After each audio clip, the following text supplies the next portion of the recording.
What's going on, Pinball Land? It's episode 9. That is 09 of the Flippin' Out Pinball Podcast. My name's Ken Cromwell. With me today, Greg Bone. Greg, what's up? Man, Ken, I'm struggling.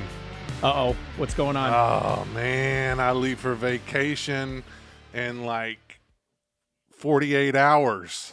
Oh, that's a good feeling, man. Yeah. We are recording this on, what is this, Wednesday, 9 o'clock in the morning on Central Time here. And where are you, you're headed to, where are you going again? Gulf Shores, Alabama.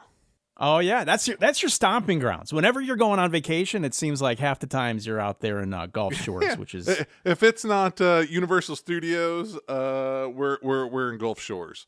We did skip last year at Gulf Shores, though. That was the only time because we did a couple of trips down to Orlando, so we decided to skip the beach. But it's a good time down there, man. When we first started going down there is when I really started we went down there, a little bit prior, a few years prior, but it was when I was really getting into pinball and stuff. So, that was always nice because I got a lot of memories of pinball. There was an old ass Spider-Man down there that I swear that game had to have it's got to have no less than 100,000 plays on there because it's been down there so man. long. Yeah, it is. And then we got real lucky. Our good friend Emoto Harney, she opened up an arcade down there about probably 25-30 minutes from the beach, from Gulf Shores there. So, she has a fantastic layout, man. I mean, it's full on arcade, quite a few, pinball machines down there. And she takes really good care of her stuff. She's got the big TVs hanging above. She's got Stern leaderboards. Yep. Which first time I visited, man, that's all I concentrated on. I spent hours down there. When you go down there, Greg, does it look like a big Stern booth, like for a reveal, like at a show? No, so like they got a lot of arcades. She does a good job. She did a good job on those Stern booths. I don't know if she's still doing them anymore, but... Yeah, so it's kind of crazy, Ken, because like the name of the place is called Captain Crazy's, so it's kind of like pirate type thing to me.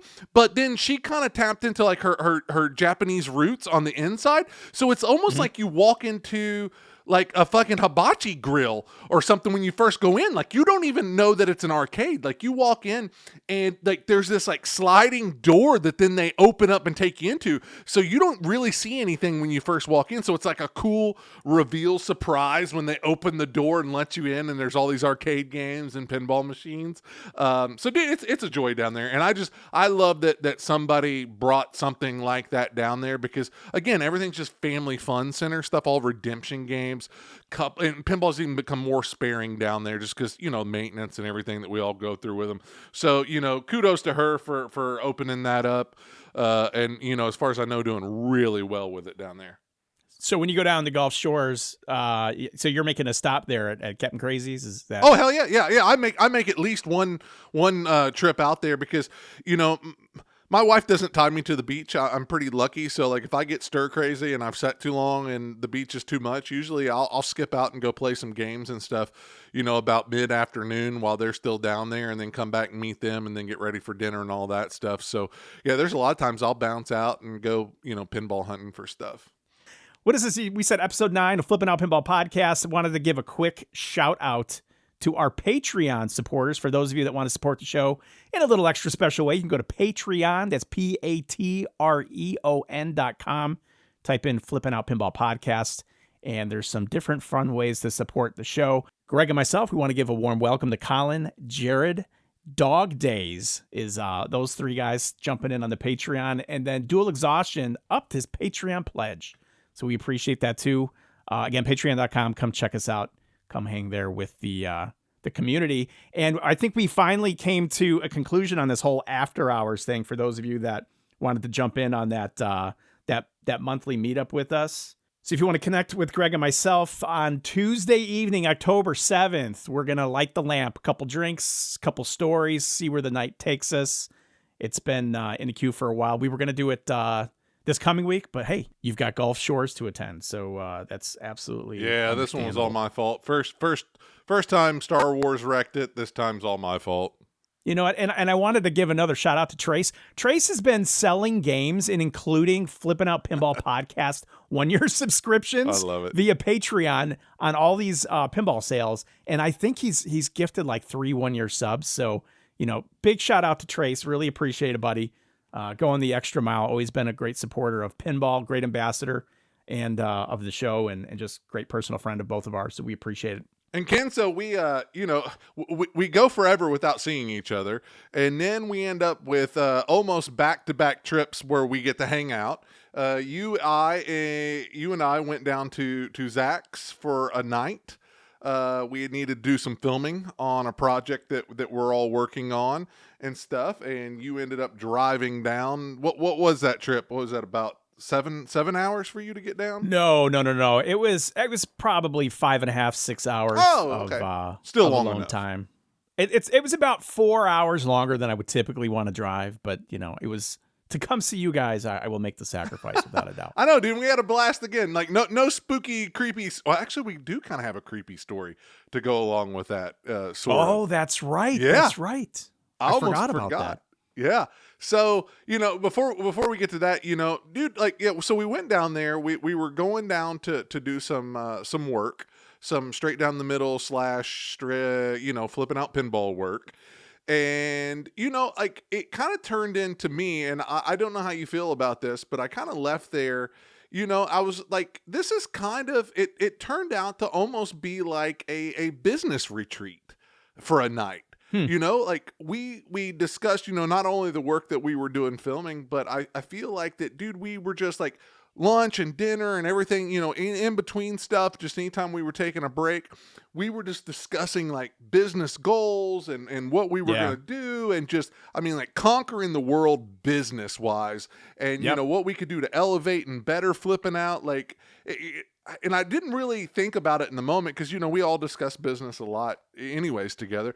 But, I left there feeling like reinvigorated. And it was like, I don't know if Zach did that on purpose and just snuck it in on us or what, man. But it felt good. It was like the Cloak Attack motivational business trip. Yes. Yeah, no, it was a really good time, man. And a part of that for me also is just a personal, I don't want to say therapy session, but to get together with you guys because we're so like-minded and we're so aligned on ethics and morals and principles. It's just such an easy way to spend time. I don't spend time like that really with anybody else, and it's always appreciated. And then, outside of the personal stuff that we all are happy to share, just to be able to focus on business and propel flipping out pinball.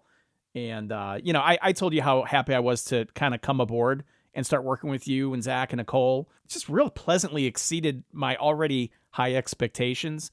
And, not to sound sappy or be the company guy, without a doubt, 100%, never been in a better place in my life, whether it be career-wise, personal-wise, working with colleagues and close personal friends. So, blessed for that. Well, and we're all very like-minded and we're all very respectful of each other. I still think that that's a huge thing. And then, Zach had kind of brought this up. It wasn't about us being down there, but he just brought it up on the latest episode of the Pinball Show. He doesn't micromanage. Like that's the best thing. Zach has expectations and he just lets you go. Like, there's no follow-up really. There's no micromanaging. It's, hey, this is what's expected of you. This is your job. Right. Do it. And again, I actually made it sound a lot harsher than what it is because it's just not at all. Like, as long as it gets done, that's all he cares about. As long as you're giving that good customer service, you're giving a good sales experience, that's all he cares about. If it takes you an hour to get something, get there. But I think that in return, that causes you and I to strive even more. To work harder.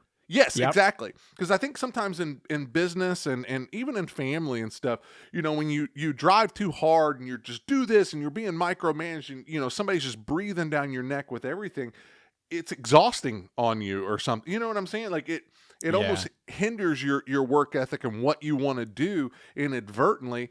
Just because you're always scared that you're going to mess something up or somebody, you're going to get in trouble for this or that. And whereas with Zach, it's not that case at all, man. There's an expectation and he trusts in you and I enough that the job is going to get done and we're going to do it to his, to his standards. Oh, for sure. I mean, we're both hard workers anyhow, but it's like the last thing you want to do is let down your boss, and even more so, you don't want to let down your friend. And, Exactly. You never want to be in that position. I think one of the things that I am grateful for the most is just having that sense of I'm not punching a clock, going into work, Yes. and just getting a check. I just feel like I'm part of something special, and we're building this business, and we're getting ready to grow. I don't want to say exponentially because we still have a modest amount of staff. And for the amount of staff that we have in comparison to the amount of customer service that we provide, I've never seen anything like it. And it's not even like touting our own horns, so to speak, but it's just like we're so focused on the pinball enthusiast who's coming to the business, who is asking questions. So many people I've spoken with over this past month have come to Flippin' Out Pinball, and the first thing that they say is, this is going to be my first pinball machine. This is going to be my first new game. And to be able to relate to that on such a personal level, at some point we were all buying our first game. And the excitement, the stress, the questions, feeling a little bit vulnerable because you don't know what to expect. We're here to take the weight of the world off your shoulders and kind of guide you in a way in which we think it's going to benefit you the most, because the last thing that we would want to do is put you in a bad spot for several reasons. So yeah, it's a special type of thing. We're not micromanaged. We're part of a team.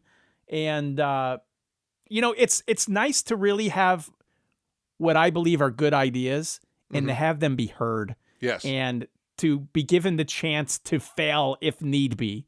Yeah. And that hasn't been something that I've been able to really experience in and that's back to that respect that I was talking about how that we all are very respectful of each other, and along with that respect comes a trust with everything, and it's a very conducive environment for growth and for happiness. It's just and like you said, somebody that just can put a little trust and a little faith in you, it goes a long way, because the more trust that somebody puts in you, the more apt that you are to succeed, because you're not so scared of the consequences of failure. Yeah, I agree. But yeah, dude, it's awesome. I'm happy to talk about it. And I guess part of it is, it's not a commercial for Flipping Out, but just know what you're walking into. You're not walking into, you're not finding a business where you've got a bunch of people that are beat down by life and disgruntled and trying to, bang out some commission. It's legitimately 3 or 4 hobbyists that have been grassroots boots on the ground in this hobby for, 10, 15 years. It's going to be 100%. 19 years for me this year. So we're passionate about it, and just fun to share the story and the experience. And so to fill everybody in on our semi-spooky story here, to get to a little bit of fun stuff, unpinball related, but sort of pinball related. So, what we do, Ken? We wrapped up work probably about 8 p.m. that night. It's funny because when I left my house at, I think, 8 or 9 in the morning, and I got out by you guys at 2:30. I know you were out there early, like 7, 8 o'clock. And when I pulled up, I'm thinking you guys were going to have a lot of the straight down the middle stuff banged out. And you're like, "Yep, we just set up with the shots. We're getting ready to record." I was like, "Oh, snap. All right." And you never really understand setting up those shots and getting the lighting and the angles. It's so vital to having any type of quality product in regards to like content creation, video, marketing, things like that. And it takes a lot of time. Oh, people underestimate it. I mean, it does. And, that's what, even the next day I filmed until about 8 p.m. Again, until we left. But yeah, so we stopped filming about 8 p.m. and Nicole had built us a nice fire in the fire pit. Dude, that thing was out there roaring. Like we could see it from the barn where we were working. Greg, you could see that from space. The fire that Nicole ignited, I was concerned for my personal safety at about 100 It was yards. the most impressive, beautiful, picturesque fire I've ever seen. Like, she did an amazing job. And so I turned to Zach and I was like, is that a real fire? Because it looked like the jet exhaust or something of like propane or something coming out. It was nuts. Yeah, it was huge. At least. It was. At least. And so we all go out there. You and I fire up a couple stogies. Oh no, Zach had one with us too. We fired up a couple stogies. Had a couple drinks, and as we're sitting there, winding down. No business in this. This is all just personal. How are we going to save the world? Sort of discussions. And Zach comes over and like starts sniffing around me, and I'm like, "What the hell? I didn't fart or anything. Like, what the hell is this?" And he was like, "You smell that?" And I was like, "I mean, no. I smell like campfire smoke." And he was like, "No, I smell like a whiff of vanilla, like vanilla." Yeah. Yep. And then you were like, "Oh my God, I caught a whiff of that too." And so we're sitting there, and I caught it, and then like a while later, you didn't smell it and caught it again. And what did you say? You were like, is Nicole in there making cookies or something? Yeah. The thing that made it a little bit immediately identifiable is because you've got two very prominent smells going through that backyard. One, which was the campfire, the wood burning. And then secondly, like our cigars. And none of those cigars came close to that waft of vanilla. Like fresh bakery that flew through there. That was strange. It was. So then where does our mind go to that Mrs. McConnell from the Airbnb portrait followed us and haunted us, and it's the smell of vanilla and cookies from her kitchen that she baked in, and that she only comes around and haunts us when we're all three together. And I mean, it kind of sounds stupid repeating it, but we were around that campfire that night. Convinced we of were it, like, 100%. Shit, this is a possibility. Like, what if this is real? For those of you that might just be, joining the podcast, a couple episodes ago, we talked about our trip to Galena, Illinois, and we were staying in an Airbnb that we thought might have been haunted, built in the early 1800s. And in one of the hallways above the stairwell was this old school, looked like an oil painting of what we believe might have been one of the original owners of the house. But she kind of resembled like a female version of a Mitch McConnell. So, one of the jokes that we had leaving Galena was that, man, we don't want to, antagonize anything and have it attached to us and have us follow anywhere else. And then here we are out at Flipping Out headquarters, in the middle of the night, campfiring it out. A couple weeks removed from that trip to smell the sweet smell of vanilla and fresh baked items. But it kept coming through. It would disappear. And then we were like, okay, that must have just been an anomaly.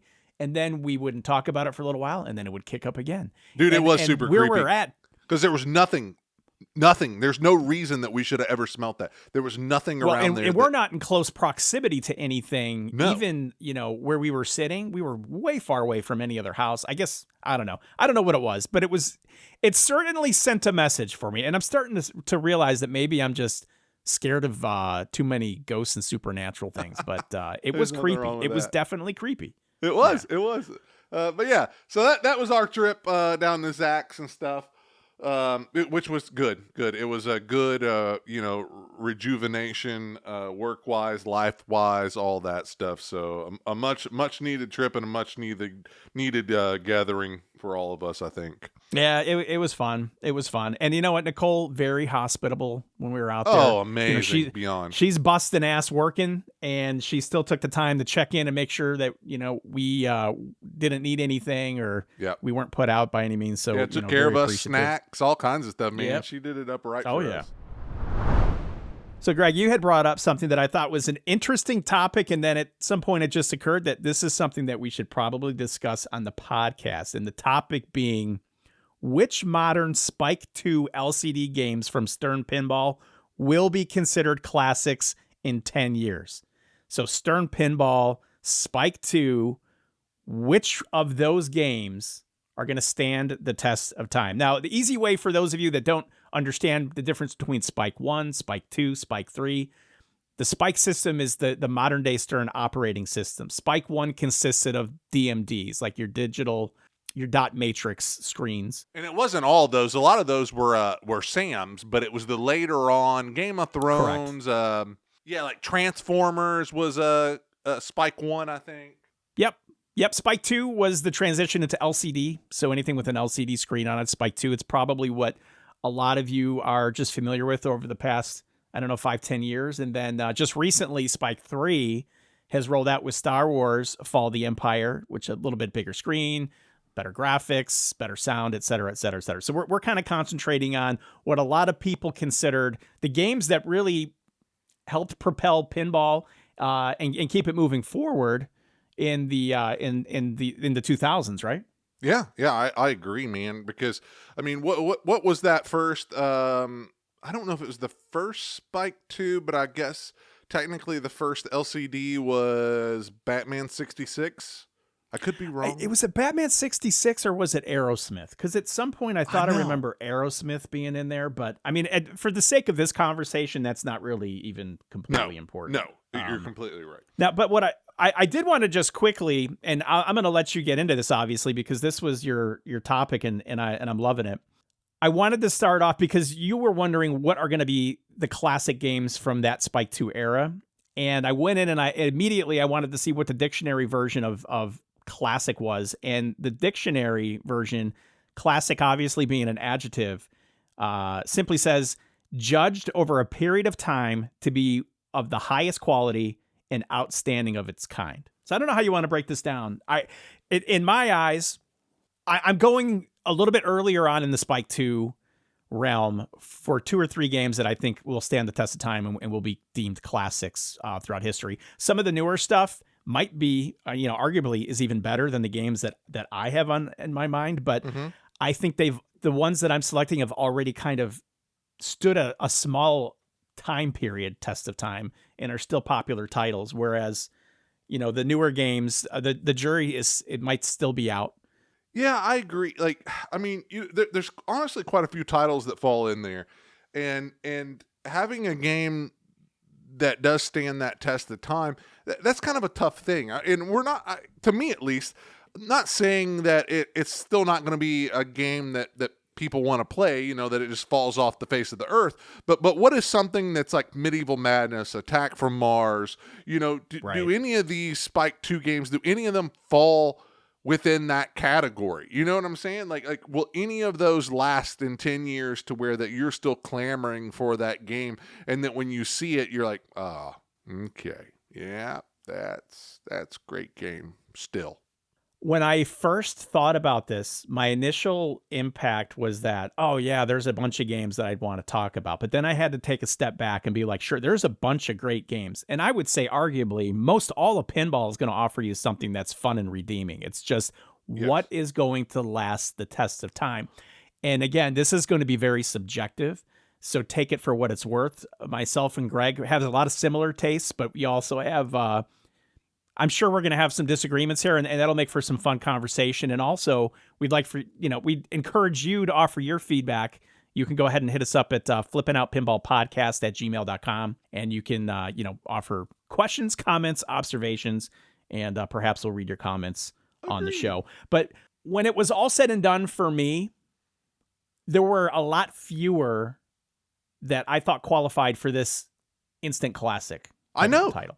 When we first started discussing it, I kind of thought, okay, this is going to be, kind of a more lengthy discussion, and there's going to be, like you said, like there's going to be a lot of conversation about a lot of games. But when you really break it down, a lot of the games are very good. But when you factor in things like, the theme's going to be huge, I think, in whether it stays a classic or not. You just take how good the game plays, how well it was received, how well it's still received now after a few years on some of these titles. It's really a small, very, very, very small list out of those Spike 2s that are a potential classic to me. The biggest criteria that I used when selecting this list, because I knew that we were going to be talking about these games today, simply was how many of these games do we have in stock at Flipping Out Pinball? Because we obviously want to talk up the inventory that we need to get rid of. I'm just kidding. I was like, holy shit. I was like, okay, we're going there. Instant classic. All right. I am ready to have some fun with this. I don't even know if I have an order, like a top 3 or like 3, 2, 1. I would love for you to select the game. Maybe I'll select the game. We'll go back and forth. And if we have a similar game on the list, we can talk about that and see how it goes. So, unless you have a different way you want to approach this. I mean, you want to do. I think elephant in the room, we just get it out of the way, because I don't think that there's going to be a single person argue no sense in saving, best for last, anything. Does it like start with a that. G? Do what?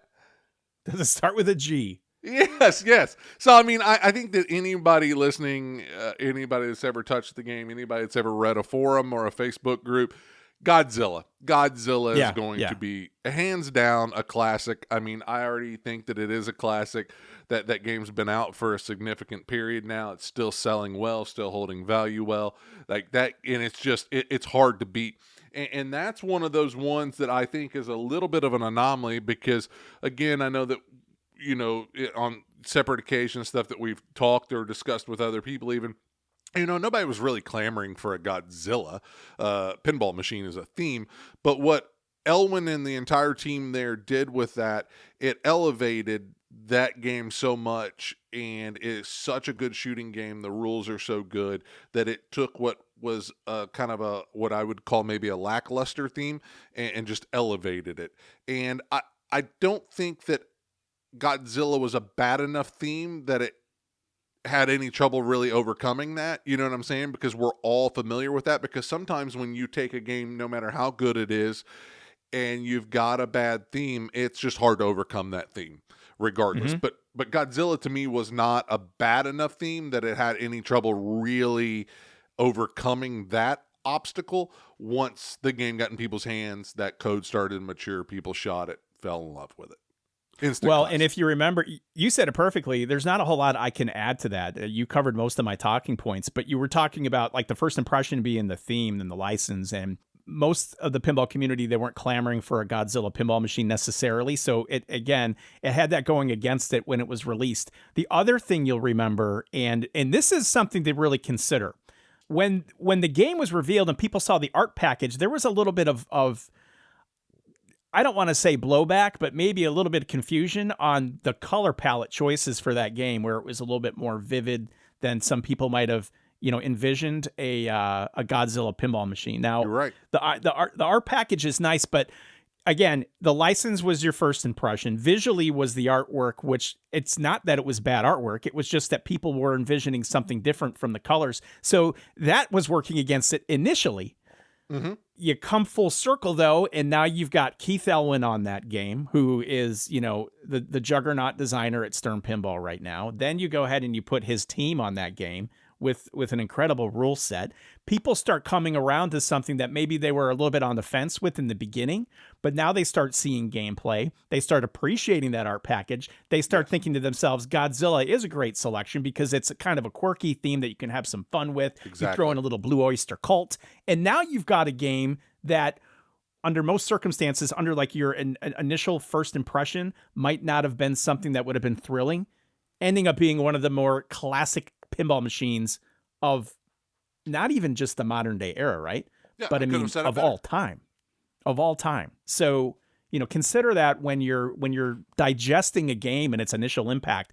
These games will get legs a lot of the time where you see this kind of post-reveal surge.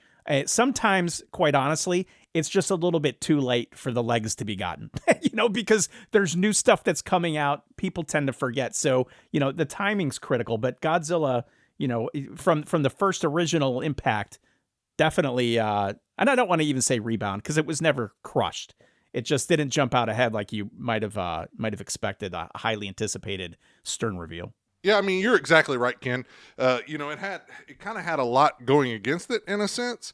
So for that to overcome that and people fall in love with it, and sometimes things like that grow on you too. Not only a theme, but like you said, the color, everything you mentioned, the coloring of that palette, it grows, and you start to fall in love with it even more. Yeah, for sure. I mean, when you look at it now, it all fits, it all makes sense, and it's a great game. Yeah, I agree. And so, I guess that kind of what we'll do is we'll just kind of run through some of these games and then just, go from, hey, classic, could it be a classic, too early, that sort of thing. Yeah. We'll just throw some games out there. And what are your thoughts on this game? I'm excited to see how you answer this because I can see how all in you are, but I can also see where you have kind of your hesitancy and reservations, and that would be Jurassic Park. So I knew that was gonna pop up. I actually think that it could be a classic, and I'm definitely separating myself from the theme on there. But I do think that it is a strong enough theme because it's Jurassic Park, it's dinosaurs, and that is another game that's very similar to Godzilla in the aspect that game still sells very well. People are still buying it. People are still wanting that in their game rooms and things like that, to where I might not have initially said that it was a strong enough theme to be or not a theme, but a strong enough game to be a classic. I think with the sales over the years, the sales that are continuing to come out with that game, I think it will be. I really do, and I think with it being another Elwyn, I think most Elwyn things, just because it's him and they're so good, I think they're going to be kind of instant classics for the most part. Yeah, well, that pedigree, it's built in. It's a lot of people are anticipating those Elwyn releases. The things that I liked about Jurassic Park, you didn't get a lot of the movie assets that you might have preferred, and I think that would be the one thing that might potentially hold that back for me, and probably for you too. But yeah, they didn't incorporate enough, and I've bitched about that plenty. They didn't incorporate enough of the film in there, not just clips or anything else. It was just like it's almost standalone dinosaur IP wrapped around Jurassic Park in a sense. So I've never been real wild about that. Like I would still like a full-on Jurassic Park, Jurassic World that is the movies. You know what I'm saying? So that's right. why that I kind of on the fence always about that, whether it would be a classic and kind of stand the test of time. But again, I think just with the sales numbers and, the game itself, Elwyn involved, it's still Jurassic Park. I think it will. It's kind of the genius of it in my eyes. It's like, so these are the assets that you negotiated, and this is what you brought to the game. And at the end of the day, I would have loved to see the movie scenes. Man, the game is just so nice. It's so fun to play. And I get that Jurassic Park feeling right when you hit the start button. You're going right into the Jurassic Park theme. Yeah, you get the John Williams score. So I mean that does help elevate it and stuff. You get to see the island, the helicopter. So I mean, no, there's a lot going on there. But again, that separation. You know what it was too, though? It was so refreshing to get just a unique layout. Yes. It wasn't a fan layout. There are shots in there that are a little bit more difficult to hit, but they don't really upset you. You're not getting pissed off because you know that when you earn that shot, it's fulfilling and you feel like you did something good. The other thing that I wanted to bring up too, which I think is important, because at one point I had owned a Jurassic Park Pro, but then when I was streaming back in the day, believe it or not, for Flipping Out Pinball, everything comes full circle. Zach had us unbox an LE, and we were streaming an LE. And look, if you have the ability to go to a premium or LE, I recommend it. You get the motorized T-Rex, you get the Velociraptor pit with the gate and whatnot. But the Pro is an amazingly satisfying game. Like it is. If had I never played the LE, I would have never thought that I was missing anything. And then after playing the LE in the premium, I could see some of those cool features, but I didn't feel like I was getting a lesser experience really from a shop perspective at all on that Pro model. So yeah, it's one of those games where if you're a first-time pinball buyer, I think that's a great game. And if you're somebody that's a seasoned pinball collector, I think that's a great game. It's very unique in that aspect. Yeah, I agree. And then, staying on that Elwyn train, you go into something, because this is one that I'm kind of on the fence on, but I'm leaning towards classic, is Jaws. Because Jaws is just a classic in general, just from the theme. It is a little bit more of a fan layout than what most Elwyn stuff is to me. There's one or two unique shots. You got the reel in there, and you've got some stuff. Elizabeth did a fantastic job on the code. That code is continuing to develop really well. But I still just don't know. Like, there's nothing in there. I don't know if there's enough in there that's super wow. Like, as fun as it is, and as much as I love that game, will it be a classic? I don't, because sales on that are freaking great too. I mean, Jaws sales have been ridiculous. The 50th really just created a whole nother resurgence. And I don't have a lot of time on Jaws. During the time Jaws was released, I was working at a competing pinball company. So it's just one of those things I didn't get to play it. I was talking to Zach. Zach was talking about shipping a Jaws here. So it'll go to Flipping Out Pinball Studio C here in St. Charles. And I'm just looking forward to kind of getting into that. So it's great. If anybody's on the fence, if anybody's on the fence of Jaws, come with me on my journey. Reach out, because I'll be happy to share my feedback. Be very transparent, very honest about it. But I can't wait to get into it and be able to see what it's all about. Oh, you're going to love it. Like code structure and everything. I mean, it's phenomenal. To me, that is one of it. And maybe I'm just a little harsher because of the pro. I think your premium LE is where it's at on that game. I know that just a shark comes out, you bash it, boat goes, he goes back down, boat goes back down. Right. Then there's the upper play field that does it, you wouldn't think would be that much. But those two things, for whatever reason, really add a lot to that game over the pro. So, I mean, I think I'm leaning towards classic on that just because of the theme. It's still an Elwyn game. The code is still fantastic. It still shoots good. But to me, it's more of a very basic Keith Elwyn. I think it's kind of the most basic game he's done. Maybe even more so. I don't know. I might be speaking out of turn here on this. Maybe a little more basic than Iron Maiden. Okay. I don't know. I don't know if I can say that.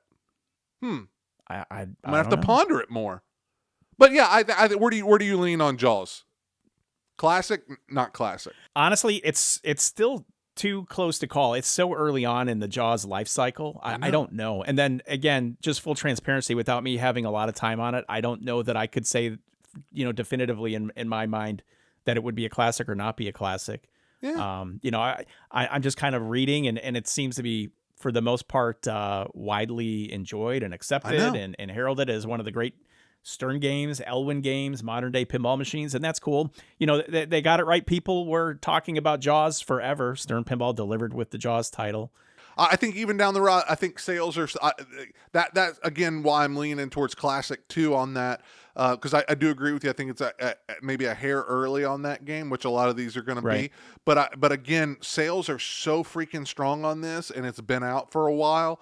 Like, to me, that's just a telltale sign, and it's staying in people's collections. A lot of people don't trade it in, so to me, that the enjoyability of that is so strong. I'm going classic on it. I think it's going to be a classic. I think you're going to see Jaws, and you're going to still want to play it in 10 years. Let's go back in time. I'm going to throw one at you. At the time, maybe polarizing release, popular release, kind of some ups and downs. And I think when it was all said and done, a success. But is it a classic? And that is Stern Pinball's Stranger Things. I don't think so. I think it's not a classic. I don't think it's going to be a classic. I think it's a great game. It's honestly one of my favorite games. It's got a lot going for it. The code really matured on that game. I actually love the code, but I think anything that's TV show like that eventually jumps the shark. Even as popular as that show is, we're coming out with the final season this year, sort of thing. Not to take anything away from the game, because it's phenomenal. I still own mine. I've had the game forever. And it's actually my second one I own, because I sold it early on after it first came out and then regretted it. Got another one, had it for forever now. But I don't know if it'll be a classic, because shows eventually kind of wean off. You know what I'm saying? As a pinball person, I will still enjoy that game 10 years. But as just like a classic that you hear something about, like Medieval Madness, Attack from Mars, those sort of games, I don't know if it falls in that realm. Yeah, I think Stranger Things is such a big part of like pop culture, and every time a new season releases, the game has another resurgence. People are buying, 100%. But it's been pretty consistent seller. I mean, it's since I've been here, anyways. I've seen Stranger Things consistently selling. No, it sells good because it's still a great game. All of these are really good games, minus I don't know, one or two are just okay games. But every game that's going to be on this list is a freaking good game that you're going to want to own at some point in your life. But I think to separate it as a classic, like that. Again, like what your definition was of standing the test of time, standing the test of time. Yeah. Yeah. I mean, I still got a Lethal Weapon 3. My favorite game, one of the oldest games I've got in my collection. Okay. Yeah, exactly. Okay. I won't say that that's a classic, Joe Pesci. But it's a fantastic game, and it will never leave my collection. You know what I'm saying? That is not a classic. Yeah, it does, because it's a classic for you. It's the same way, like, I love X-Files, you know what I mean? It's a classic for me, but I'm probably not recommending X-Files for, most people that want to get into pinball. But jumping back to Stranger Things, it was exciting when it released because it was Brian Eddy's like comeback to pinball. And this was the designer that had Medieval Madness and Attack from Mars and The Shadow. And there was this huge amount of anticipation to see what Brian was going to do with Stranger Things. And, for some it hit, for some it was a miss. Demogorgon's shot proved to be tricky at best in the beginning until that guy got dialed in. I liked that they focused on the darker side of season 1. And I know that didn't appeal to everybody, where some people wanted the more fun, retro, kids having fun type of an approach. I like the dark side of Stranger Things. I love that it was season 1. When I consider everything, I don't believe it to be a classic per se, because again, it's not even the easiest shooting game, but it's a challenging game, and it's fun. It's one of those games where you have to sit down, you've got to play it and find your shots and know where the risk versus reward areas are at, and then you're going to be fine. You step up it initially. You know what? And then the third thing was this, and I didn't really consider this at the time because I was very familiar with the theme and I was very up and up about Stranger Things in general at the time. That would have been, and I think on my old podcast, I was talking about one of the dream themes that I would love to see come to pinball would be Stranger Things. And obviously, eventually it did. I don't think it did a very good job. And this may have changed with code updates. It didn't do a very good job of telling the casual player who did not know what the theme was about, what the heck was going on. You were just kind of, you had to have a background of Stranger Things to have any type of connection to what was happening on the LCD or the story. Yeah, I mean, I think that's anything like that has a theme like that. If you're not familiar with it, I mean, the code, I mean, progressed significantly. I mean, I think it's a really great, I think it's really good code in there, but it is, I think anything like that, you're going to be a little lost if you don't have a connection with the theme at first, or you're not familiar with it, because I mean, most things that are going to be in there are going to be related to the show. So if you're unfamiliar with it, especially Stranger Things, really make any sense. But it's very easy code set to understand. Yeah. But I'm just like, if you're walking up to that, there's like a bald kid walking around. Then there's like a flower thing coming out of a wall. Then you're in a lab and there's monsters. It's like, what this place? Yeah, anything like that's not going to make any sense to you. But fair enough. But another Brian Eddy game, and I don't think this one. I don't think this based on some sales stuff, still not a bad game, still a good game, just not everybody's cup of tea. The Mandalorian, and. I don't think that's going to be a classic. I think it's going to be another one of those things too, where the theme, it'll still mean stuff to a lot of people, but it's still going to kind of falter a little bit just theme wise. And we've already seen, that game dip pretty low in the used market and so forth. So I think that one's just an easy to say, not a classic. Yeah, I think if you're a Star Wars fan and Mandalorian is up your alley, that's a great game. Go out and jump on it. You're just going to appreciate it. It's so much easier to get into a game in which you have a connection with the license or the theme, for sure. For me, I wasn't a Mandalorian person. I had never really seen the series, so it's hard for me to get behind the Mandalorian from a licensing perspective or theme perspective. It shot fine. You had that big rotating vertical playfield that kind of went up, which was interesting. That was not anything that I'd ever remember seeing, so I appreciated Brian kind of thinking outside of the box on that. But I would agree, fun game, but it's not anything that I think in 20 years people are going to be going out of the way to try to snag up for their collection. Yeah, I agree. And then we shift over a little bit and go over to some Gomez stuff here. Deadpool. I love Deadpool, man. One of my favorite games. I love Deadpool. But I just don't know. I don't know if it's still classic material because it's still goofy. It'll still remain an amazing game. It'll still be a lot of fun. It's still quirky. Again, one of my favorite games that won't leave my collection. Another one of those. But I don't know if it's a classic. Will you look at it in 10 years and go, Deadpool? Hell yeah. Even though Marvel still stands the test of time with most things, but I'm not sold that Deadpool's a classic. A couple things that I love about Deadpool that really hooked me in right away, and that was the audio package by Jerry Thompson is just sick on Deadpool. I mean, it's one of those games where the game it thumps, it rocks. Mech Suit Multi-Ball, one of the more fun multi-balls that I've ever been able to start, because sometimes you need that feedback, man. You need that, like, that thing that creates an emotion and gets adrenaline going when you get into a special moment. And I loved that sound and everything when Mech Suit Multi-Ball started. I liked the approach with Chuck Ernst and team. Graphically it was something different. It was like that 16-bit era where initially I didn't really care about like the fighting scenes. Like, oh, I don't know. But it works out well, actually. I enjoyed it. And I'll finish up with even like disco mode on that game, especially in the premium where you have the rotating disco ball and now you've got lighting flying around your room. I love that game.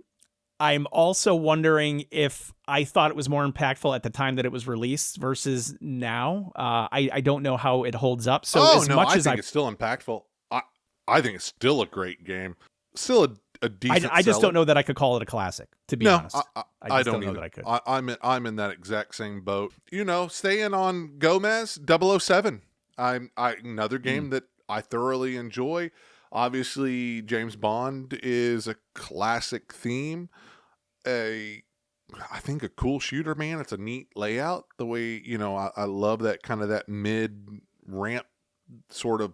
It's not really a diverter, but the ball kind of can go multiple paths on it. So I guess you kind of call it a diverter.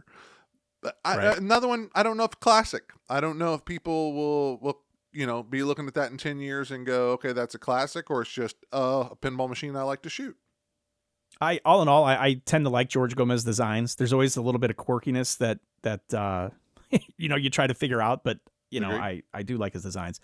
To just be short on this one though, yeah, I don't think 007 is again the classic Another game. one. I was gonna say, if you're a fan of James Bond though, it's great that you have a modern day pin made by my god, yeah, one of the most prolific designers and engineers in the industry. So that's cool. It's still a great game. Like I said, it's sitting behind me, literally right behind me right now. Led Zeppelin, I think definite, not classic. I don't mind the code on there. I kind of like it. It is kind of a sparse shooter, not a lot going on, but again, I personally do like the code, but kind of mutually hated by a lot of pinball people out there. So mutually hated. Yeah, interesting. So, that one's not going to go. Back over to a Borg. Turtles, you would kind of think, but I think that game is so freaking difficult. I enjoy it. Very frustrating game. I don't know if I've ever met a game that I've wanted to flip the fuck over so many times in my life and just bash it with a hammer. What's going on? Yeah. You don't like that one, huh? A little frustrating? It'll be so tough. I actually had a guy that called in and wanted a Turtles as his first game, never really played pinball. I was like, no, don't. It's like we need you to buy another one at some point. At Flipping Out, we're going to give you the most honest answers. Things that might shock you, we're going to give you honest answers on. And I just straight told that guy, like, hey, I'd love to sell you one. I'll still sell you one. But that's not the game for you, man, being a new pinball player and this being your first game. Just not the game for you. Going back to Borg, when Munsters came out, like I know there was a lot of hype on Munsters, and at the end of the day, I don't know that panned out how everybody expected it to go. And then recently, and hear me out on this, Metallica remastered. They remastered this Spike 1 game into a Spike 2 game. Classic. I think classic on Metallica. Yeah, it has to be a classic, right? Yeah, because the remastered. Yeah. I think Metallica is a classic. Man, that layout's just fantastic. I know some people say, well, it's like chopping wood. I freaking enjoy it still. I love that code set.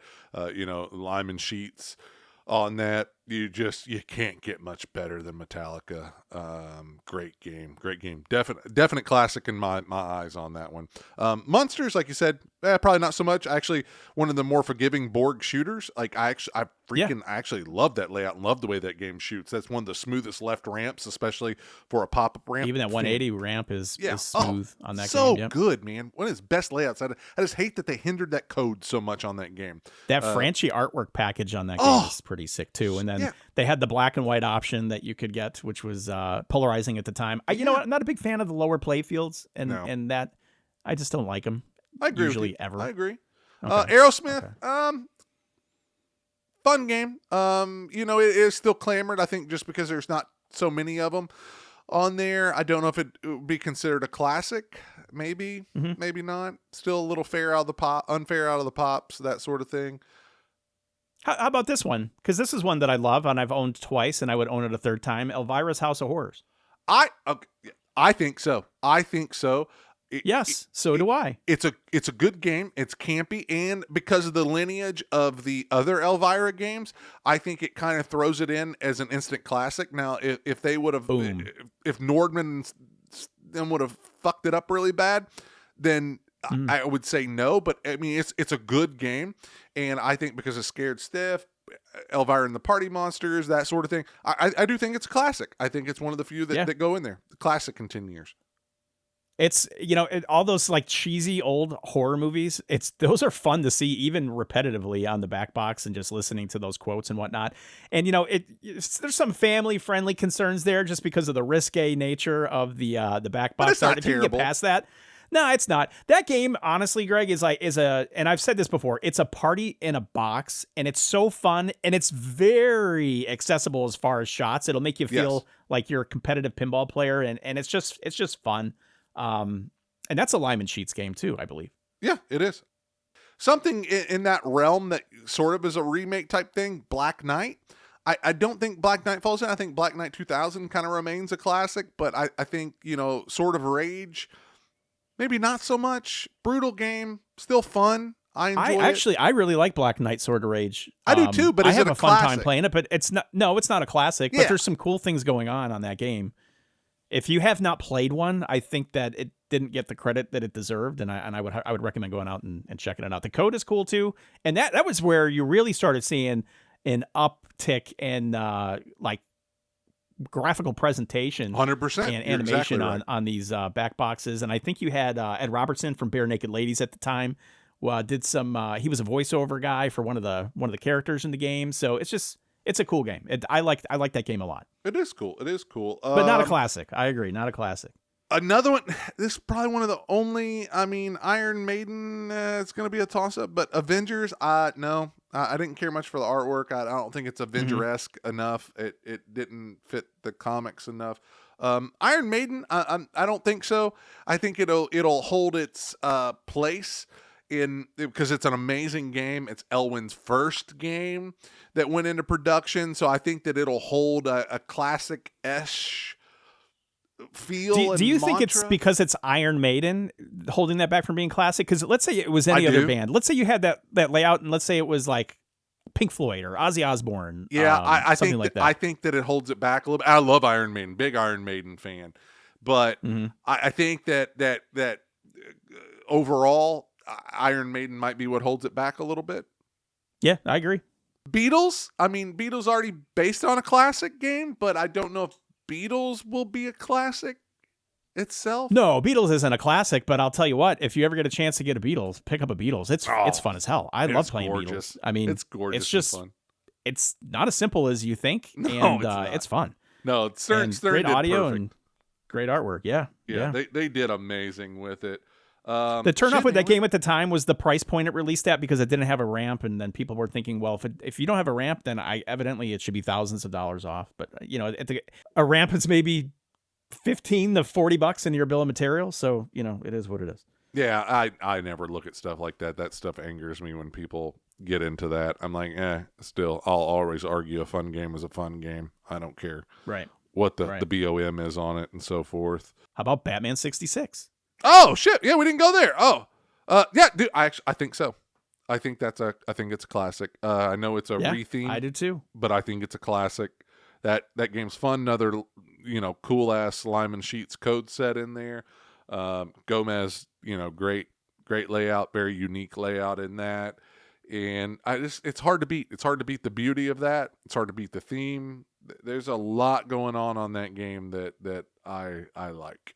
The theme nails it for just about any pinball enthusiast. Most of those guys in that age demographic grew up in some sort of Batman 66. The amount of clips and just assets that are in the game is ridiculously off the charts, and it just feels good. I did want to really quick, and we can wrap this up, talk about Jack Danger. We haven't really mentioned any of his pinball machines. The two that would be most prominent, obviously, being Foo Fighters and X-Men. And I'm just kind of curious to get your feedback on those and how they kind of rank in the hierarchy. I don't think X-Men, I mean, it's still a little early, that code's still developing, and the latest release was great on that game. I still think it's a fun game, very unique shooter. Same thing with Foo Fighters. I think both of those, like Jack Danger did things in those games that I don't think most of us would have conceived of if we were designing a pinball machine. It's just such unique, flowy, whimsical shots that are just fantastic. But something just didn't resonate with people with those. I mean, Foo Fighters is still a good game. I know Zach loves Foo Fighters, but I also watch a lot of people, they buy that game, they own it for a while, but it wears thin quickly. Still fun game at first, but then kind of falters off with Foo. X-Men, I still think I can't say it won't be a classic. I think it just kind of got a bad rap from the start a little bit when it taking Dragon, getting some code out and so forth. But I think that it's still got a lot of potential because of those shots. I think it shoots better than Foo Fighters. I like the layout a lot more. Yeah, I think that layout's key, right? It's so out of the box and polarizing and different and refreshing, especially for somebody that has a large pinball collection and you want to add something that just approaches that Italian bottom third of the game differently. Tremendous risk when you do something like that. Yes. But I think that design-wise, it played out well. And as that code evolves, I think that could potentially, have a second sales, third sales cycle as far as just like getting some more legs. Well, you're not wrong. And we already saw it pick up again with that latest code update. Again, a massive improvement. But I think you throw... Absolutely right. Yeah, and one more good code update. I think it could... Still too early to tell. Classic on that one. I would agree. But Foo Fighters, when it came out, I was like, okay, I enjoy Foo Fighters. Like, I like their music.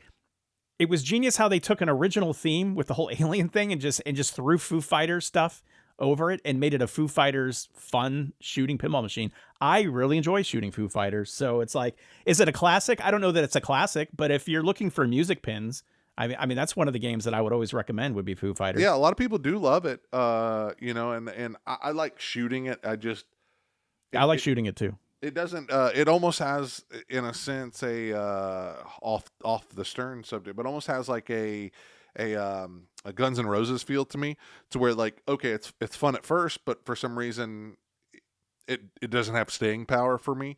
Okay, I gotcha. I can see that. So that's why I don't know. I don't think classic on that one, even though it's fun, it's worth owning.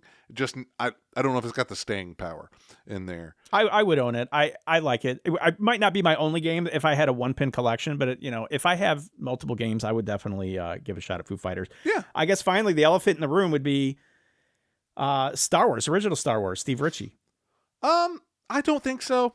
Again, another game I love, but I think all the hate surrounding it with code and people seemingly, which I still don't understand, like we discussed before, not understanding we like Star Wars multipliers. Yeah, not a lot going on in there. Buttery smooth though. I think a fun game.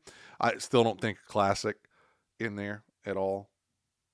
I agree. It's when you think about it, you look and I think this is it, right? As far as what we're going to discuss, title-wise, Spike 2, Elwin's got the bulk of these perceived classic titles, and I'm surprised that Steve Ritchie isn't in there on there somewhere. I think where you would get into Steve Ritchie's heyday at Stern Pinball, you'd be back down to like AC/DC. Yeah, you get into those Sam games, the DMD Sam. Is that games. Sam or Spike 1?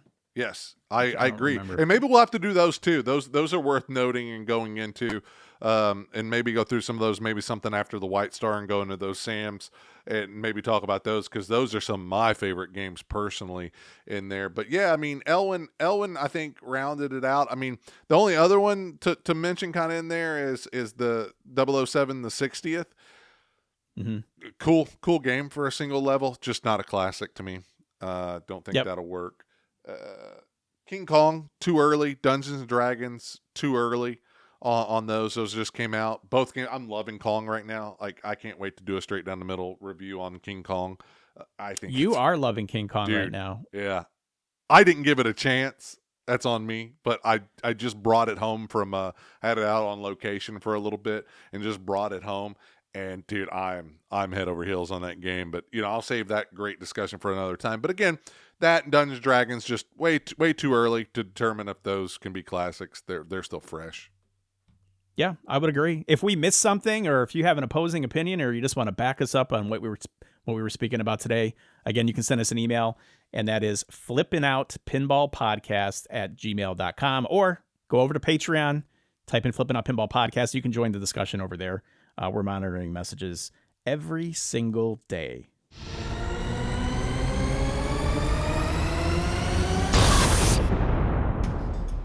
Greg, it's that time of the week again where we go over the Flippin' Out Pinball Power Rankings. Power Rankings. For those of you who don't know, the Power Rankings is just most discussed or most requested products at Flippin' Out Pinball. Number 5 is Cactus Canyon Remake Upgrade Kit. Yes, I'm getting a ton of questions about the Cactus Canyon Remake kits. I am too, and that was one of those things that just because it went on pre-sale so long ago that kind of faltered off, but now that they're shipping, phone and email is just blowing up on them, man. People are wanting them. And I believe we've got Cactus Canyons coming in, the actual remake games, October, November, I think was the latest word from CGC. So if you're on the list, you're looking to get on the list, you can do that now, correct? Yep, that's exactly right. And we're hoping to get more kits here shortly. We don't have an exact time frame yet from CGC, but we're hoping, somewhere in between the 2 to 8 week time frame. So hopefully we got some more of those in, fulfill the current orders, and hopefully maybe at some point have some in stock so we can sell you guys too. Coming in at number 4 this week, we've got Stern Pinball's King Kong. We were just talking about that in the classic segment. I'll tell you what, when I was down to Flippin' Out headquarters and I was able to stand over King Kong again and really kind of put some time on it, it's I'm kind of like you. It's not that I just dismissed it originally because I thought it was a fun shooting game. I think my first gameplay was on a Pro, and then having to play on the LE. If you have the means, I would definitely recommend the Premium, but they're both great shooting games. Yeah, that ball lock is nice.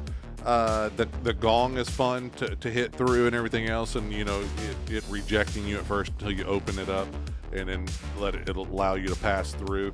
You're not going to go wrong with that Pro. That Pro, kind of like a lot of other games, Walking Dead, some of these other things, is a little bit smoother shooter, but both of them are still fun. And again, like Ken said, that ball lock and stuff with the subway is just freaking amazing, and Kong with his arm coming down just adds that extra element to it. But yeah, that game for whatever reason, last couple of weeks is kind of, we started to see a resurgence. I think more people are giving it a chance. Coming in at number 3 is Godzilla. Another Elwin. Another Elwin in there, no surprise. And again, like what we talked just previously about how that game still just sells. People are still wanting that game, and people are wanting that game new, used, it does not matter. They want it in their collection. Yeah, I think outside of another game that's going to be number 1 this week, Godzilla is what I had the most interest with. Bunch of interest in Godzilla. Again, lasting power, timeless. It is. Arguably the best modern day pinball. And in our eyes, an instant classic. Yeah, instant classic. Hard to argue when it's still trending as it's trending. At number 2, surprise, we got another Elwin game, and that is Jaws. And that Jaws 50th, again, just popped a whole nother resurgence for sales on the title. Elwin's dominating on this list this week. He's got the 2, 3, and 4 positions with Jaws, Godzilla, King Kong. Yeah. I sold a couple 50th and actually sold a couple regular premiums too that people wanted. Yes. So that was nice, man. Still, I mean, obviously same playing game, same shooting game, just a little different aesthetics between the two. But yeah, actually had both of those going off the rails this week a little bit. Greg coming in at number 1. What you got? Star Wars Fall of the Empire. Yeah, I don't think really any surprise. It's a brand new game, right? Just released. Yep. We're always going to get any game that comes out. We're always going to get, all those orders are obviously going to be what's flooding in the most in there. I'm still waiting to get some good feedback on that game from some people, once they get their hands on it. One good thing and some news to give, if you guys stuck around through all of our other shenanigans and long-winded discussions on this podcast. As you're listening to this podcast, most of you should be getting your LE fulfilled here in the next couple of days, so I would expect you to probably get that game. Some of you, if you live close, it might hit the docks on Friday. If not, most of you should probably expect your Star Wars LEs first to middle of next week. So that's awesome. Isn't that amazing? Yeah, I can't wait to see this. I'm gonna have to go down there to Zach so I can flip his. I want to play it. I want my hands on it first. I want that first impression. But yeah, I've been reading some of the reviews online, and we'll see. It's to each his own. I'm curious to see how. Yeah, they're all over the place. That's what's throwing me off about this game is I don't know who to believe and what to believe because I mean it's like starkly different stuff that I'm hearing back and forth. So and a lot of these people haven't even played it, and they're just speculation. You know how pinball is, and people on forums and different things. It's all speculation. So. This game is probably one of the most anticipated for me to get my hands on in a long time, just because of that. Like I want my own opinion on it. Yep, it's the way to go. To kind of recap here, the Flippin' Out Pinball Power Rankings end of September 2025 at the number 5 position, Cactus Canyon Remake Kits. Number 4, King Kong. Number 3, Godzilla. 2, Jaws. 1, Star Wars: Fall of the Empire. Hey, Greg, can I tell you something? I really enjoyed recording episode number 9 with you, buddy. Always. And we're getting good feedback. People are loving this. I'm loving it. We do like the feedback a lot, actually. It's good to hear from everybody. If somebody wants to reach out to you and order a game or ask a question, Greg, how can they get a hold of you? Contact King Cromwell and only King Cromwell at Ken at Flip the letter N Pinball. I said the letter N Pinball. Ken. Well, I guess nobody's going to be getting a hold of you next week because you're going to be at Gulf Shore. So maybe just give my email address for this next week, Ken at flippinoutpinball.com. So contact Ken at flip the letter N out pinball.com. Right. If you want to ask how Greg's vacation is going, you can email me again at ken at flippinoutpinball.com. When Greg gets back, you can hit him up and welcome him back to the world of pinball at Greg at flip the letter N out pinball.com. Go ahead and jump on social media, guys. We're trying to grow the Facebook page a little bit. You can look us up at Flippin' Out Pinball Podcast on Facebook, Instagram, YouTube, X. If you could just give us a follow or a like there, it helps the algorithm to get our posts out there to expand our reach. And always check out those fantastic used games on that Facebook page. Yes. So if you go to Flippin' Out Pinball and you like that page, pinned post all the way up in the top, all the used inventory and some of the new inventory too. It's updated every single day, hourly. You know what? I think yesterday, Greg, we sold like 9 or 10 used games, boom, in hours. So that used inventory is priced to move. If you want to get on the interest list because you're looking for a game that is not on the Facebook page, you can email myself or Greg and say, hey, I would really like to get on that email list for Elvira's House of Horrors, or I'd like to get on that email list for the Attack from Mars remake. We'll add you to the list. We'll give you a call when it comes in, and hopefully we kind of find your diamond in the rough before it goes up for sale. Yeah, we're movers and shakers when it comes to them used games. All right, I think this one's a wrap, Greg. Thanks, everybody, for listening to the podcast. Thanks for everybody in the Flippin' Out Pinball family. If you're considering a new or used pinball machine, flippinoutpinball.com. For Greg Bone, I am Ken Cromwell. And don't forget to take some time out of your day and play some pinball. So long, everybody.